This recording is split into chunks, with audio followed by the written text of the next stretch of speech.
Welcome to our daily show where we discuss the fourth stimulus package update, daily news, everything going on here in our country, in Washington, D.C., the economy, money, investing, the stock market, everything you need to know about on a daily basis, Eastern Standard Time. If you haven't subscribed to our YouTube channel, make sure to subscribe down below. It's completely free to do so. And if you find these videos helpful, don't forget to smash the like button for us down below. We have a vote happening here today, a very important vote.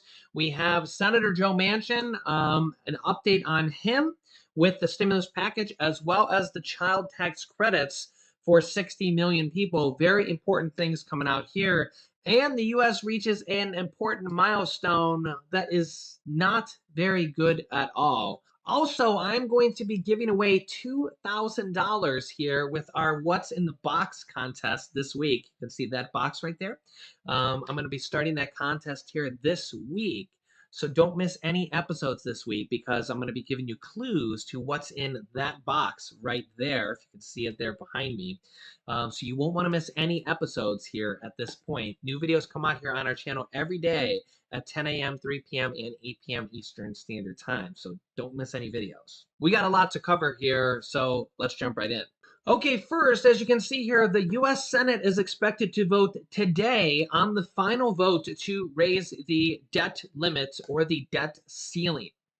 The final vote is expected to happen today. Remember, they had two votes here last week in the Senate where 14 Republicans and then in the second vote, 10 Republicans voted to help all the Democrats in the preliminary procedural votes to pass the debt limit in the procedural votes. They now have a final vote to actually officially raise the debt limit.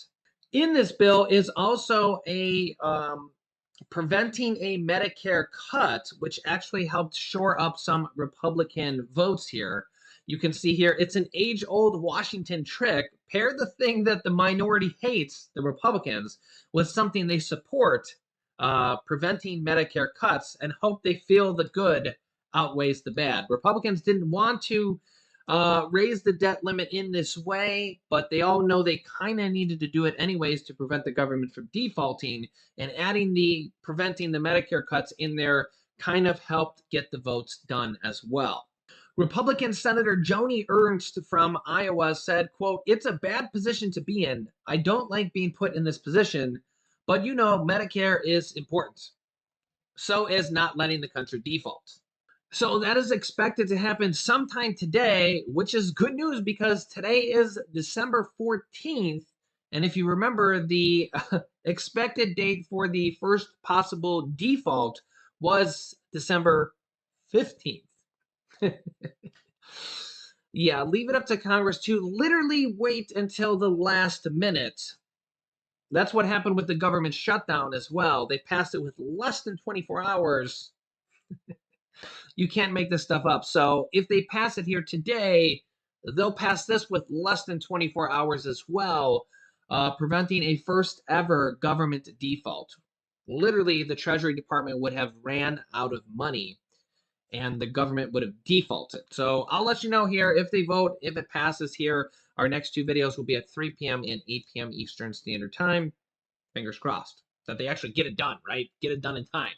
The clock is also ticking on several other things here. Next up is the Build Back Better package, the stimulus package. More than 450 groups are urging the Senate to pass the Build Back Better package, aka the stimulus package, before the holidays, before Christmas. And you think about 450 different groups, labor unions, et cetera, et cetera. It's literally thousands, tens of thousands, hundreds of thousands of people here urging the Senate to pass the bill really this week, maybe next week, but pass it ASAP. And a lot of that boils down to Senator Joe Manchin here. If Senator Joe Manchin signed off on the bill, they'd probably be able to pass the bill right away. Well, Joe Manchin had a call with President Biden yesterday and shared his concern on several different items. And, well, here's a list of them. That's right, I said list.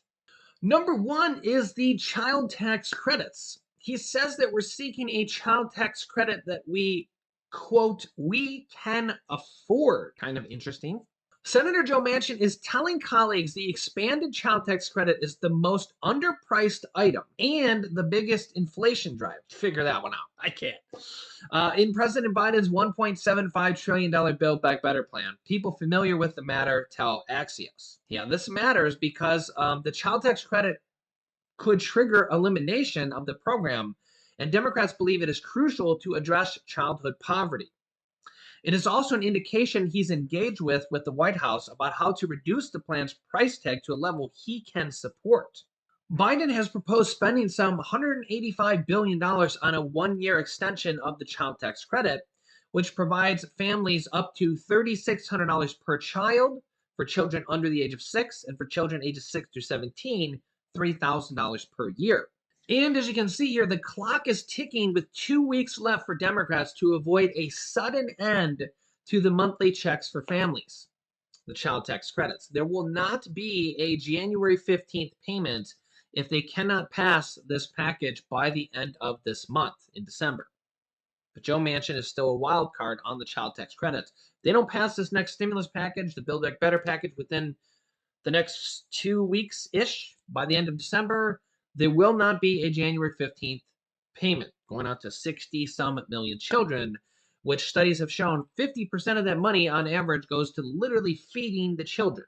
Now, here's the thing. There's a common misconception here that people get this a little bit confused here. So, number one, I get some people in the comments that saying, well, if they don't pass this package, people will just get the $3,000 to $3,600 on their taxes or on their tax returns.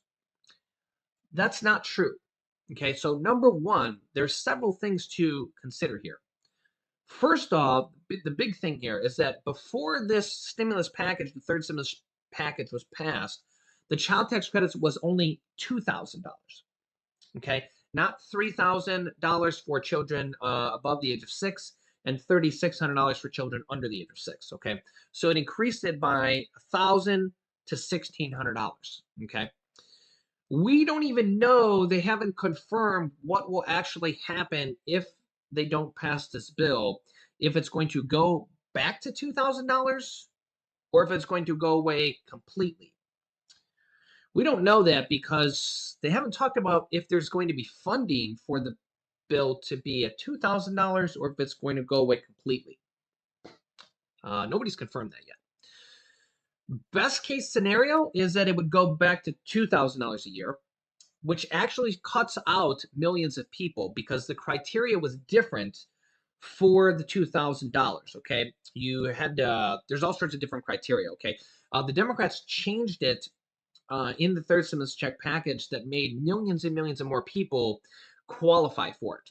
Okay, so including non-filers. Okay, non-filers now qualify for it and get the child tax credits. And more importantly, not only is it an extra $1,000 to $1,600, the monthly payment option is a huge deal because studies show that Americans are terrible at saving money, and getting the money every month helps people spend the money on food, clothing, and roofs over their head and stuff. Where if you just give somebody $2,000 up at front, let's be honest, how long does that $2,000 last? Do you think that $2,000 lasts them 12 months? No, it's literally gone in 3-4 months, maybe, right? So realistically, the two scenarios is if they don't pass this package, the child tax credit is either gone completely or it's going to go back to $2,000, but you're not going to get to $2,000 until literally a year and a half from now, until you file your 2022 taxes. Yeah, that's a long ways from now. So that's why it's important. That's literally just one of the reasons why they have to pass this package. Okay, including all the other things, Medicare benefits for seniors, lowering the cost of prescription drug pricing, which is literally going to affect like over 100 million people. Basically, anybody that pays for prescription drugs, if it's not a new prescription, that is going to lower the cost of that, lowering the cost of childcare, pre-K, affordable housing. They're spending $150 billion for affordable housing. literally lowering the cost of healthcare. In fact, millions of people are going to get free healthcare. And we have multiple different advocacy groups and millions of people pushing for a fourth stimulus check in this package for adults as well. And we have a recent report that shows that there's potentially around $500 billion of old stimulus money still available that could be repurposed for something like that. They could use it for literally anything, like a stimulus checks for adults. Or even in the future, could be used for something like that, as well as something in the future. Well, they wouldn't use it in the future probably for Social Security raises, but we do have a very good chance of Social Security raises in the future as well. If you've watched my videos, you know that there are several different proposals now and a lot of traction gaining as well to raise Social Security benefits in addition to the average cost of living adjustment, the 5.9% for 2022, and especially with inflation really raging on, I think that that is going to be a very big possibility that we're going to see that this year, especially with midterm elections coming up in November. I think that's a very, very good possibility. We're going to see a Social Security raise finally. It's been something that has been pushed for, but I think there's going to be a very good possibility of seeing it in 2022. But the Democrats are trying to clear the deck for the Build Back Better package and to vote on it this week. Of course, the big wild card is mainly Senator Joe Manchin. The other kind of procedural wild card is the Senate parliamentarian. They are holding meetings with the Senate parliamentarian with both the Republicans and the Democrats separately, because this is such a big package that the Senate parliamentarian, her name is Elizabeth McDonough, and they're actually having separate meetings. So she's going to meet separately with the Republicans and then separately with the Democrats so that both parties can kind of plead their case on separate items to her. She's a non-elected official. So they're going to basically sit down with her and talk on specific items like immigration, prescription drug pricing. I don't know if Republicans are kind of try to combat that. They might just try to combat the entire package. We'll see. I don't even know if we'll know about this because it's behind closed doors. It's not like it's a public meeting or anything like that. But Republicans are going to kind of try to combat everything and basically plead their case to the Senate parliamentarian, who is supposed to be neutral. She's not supposed to be a Republican. She's not supposed to be a Democrat. And she is going to rule on these specific items, whether or whether not they abide by the reconciliation rules, the reconciliation process. There's several rules in there, but the main rule is whether or not they abide by the budgetary concerns, okay? The main rule there is whether or not they affect the federal budget, okay? And whether they affect the federal budget not by accident, okay? So not something that is inconsequential, okay? So in fact, the main example here is in the third stimulus check package. The House of Representatives passed the stimulus package and included the $15 an hour federal minimum wage to raise minimum wage to $15 an hour nationally.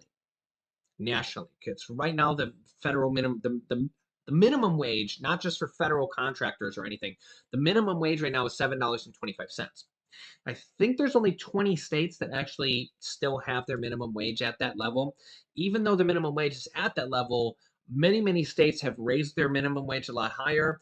And even if your minimum wage is that low in your specific state, employers don't have to have it that low. But some states do have it that low, and some states, a lot of employers just don't pay that low because 725 is just really ridiculously low at this point. But nonetheless, Congress has not raised it. Okay, so if your state still has it at 725, employers can still pay 725. So, but if I go back here in the third stimulus check package, which was passed this year, the House passed it with that in the bill, raising the minimum wage for the whole country to $15 an hour.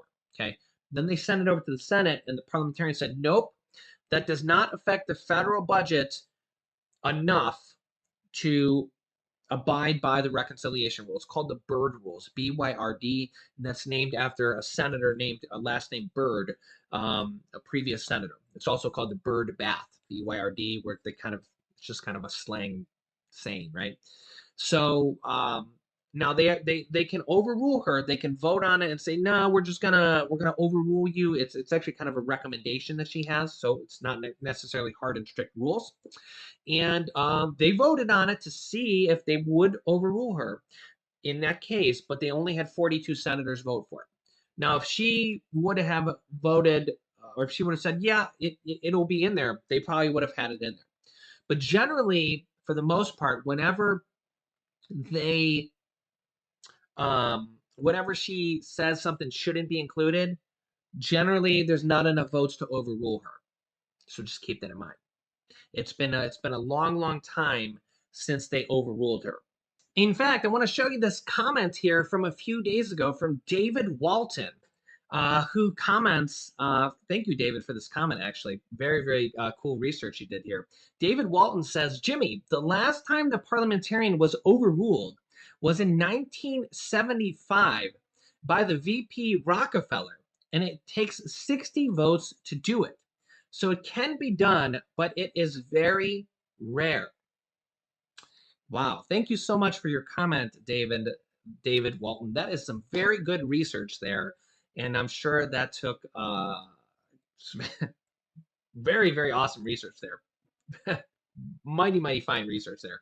So thank you so much for your comment. I seen that 6 days ago. You can see I give you a heart and a thumbs up there. And I'm going to feature you here on the show because, yeah, I seen it there and I'm mentioning it here again. I was like, ooh, let me bring that comment back up. So I searched for it and I'm featuring you here on the show because that was quite a spectacular comment. So, yeah, the last time the parliamentarian was overruled was, let me see here. What is that? 25, 35, 45, 46 years ago. So basically, if the parliamentarian rules that something should not be in the reconciliation process, there's a pretty good chance it won't be included. But there's always a chance. It's just a very, very slim chance. Yeah, so let me know your thoughts on that. We got Joe Manchin, we got the parliamentarian, and that's really about it. I mean, those are the main things. We also have the Republicans and the Democrats. Republicans are kind of waging war over this the budgetary gimmicks with Joe Manchin and the top line number.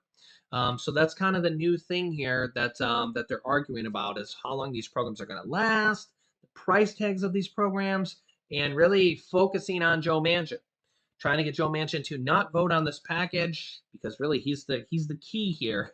He's the key to the whole package on whether or not he's going to vote. Kyrsten Sinema's there too, but man, she is just so quiet. She's just doesn't even comment on anything unless you really pry it out of her.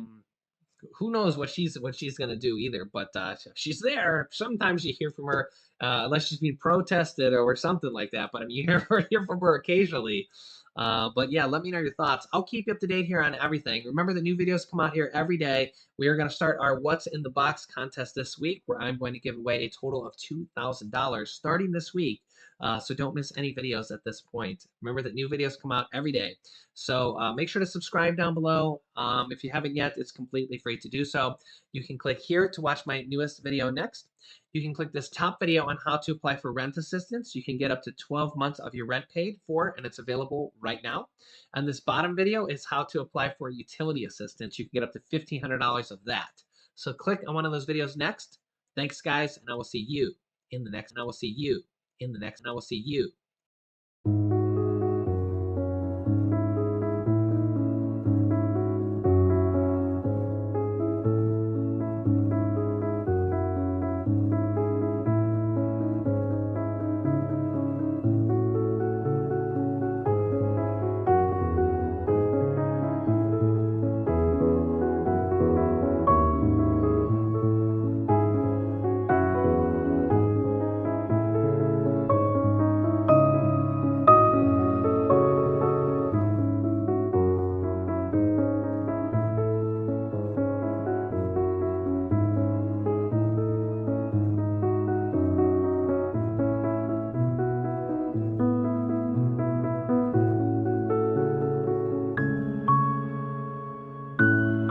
Welcome to our daily show where we discuss the fourth stimulus package update, daily news, everything going on here in our country, in Washington, D.C., the economy, money, investing, the stock market, everything you need to know about on a daily basis, Eastern Standard Time. If you haven't subscribed to our YouTube channel, make sure to subscribe down below. It's completely free to do so. And if you find these videos helpful, don't forget to smash the like button for us down below.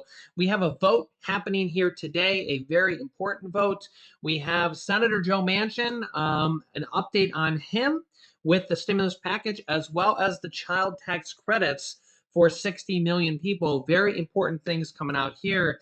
And the U.S. reaches an important milestone that is not very good at all. Also, I'm going to be giving away $2,000 here with our What's in the Box contest this week. You can see that box right there. I'm going to be starting that contest here this week. So don't miss any episodes this week because I'm going to be giving you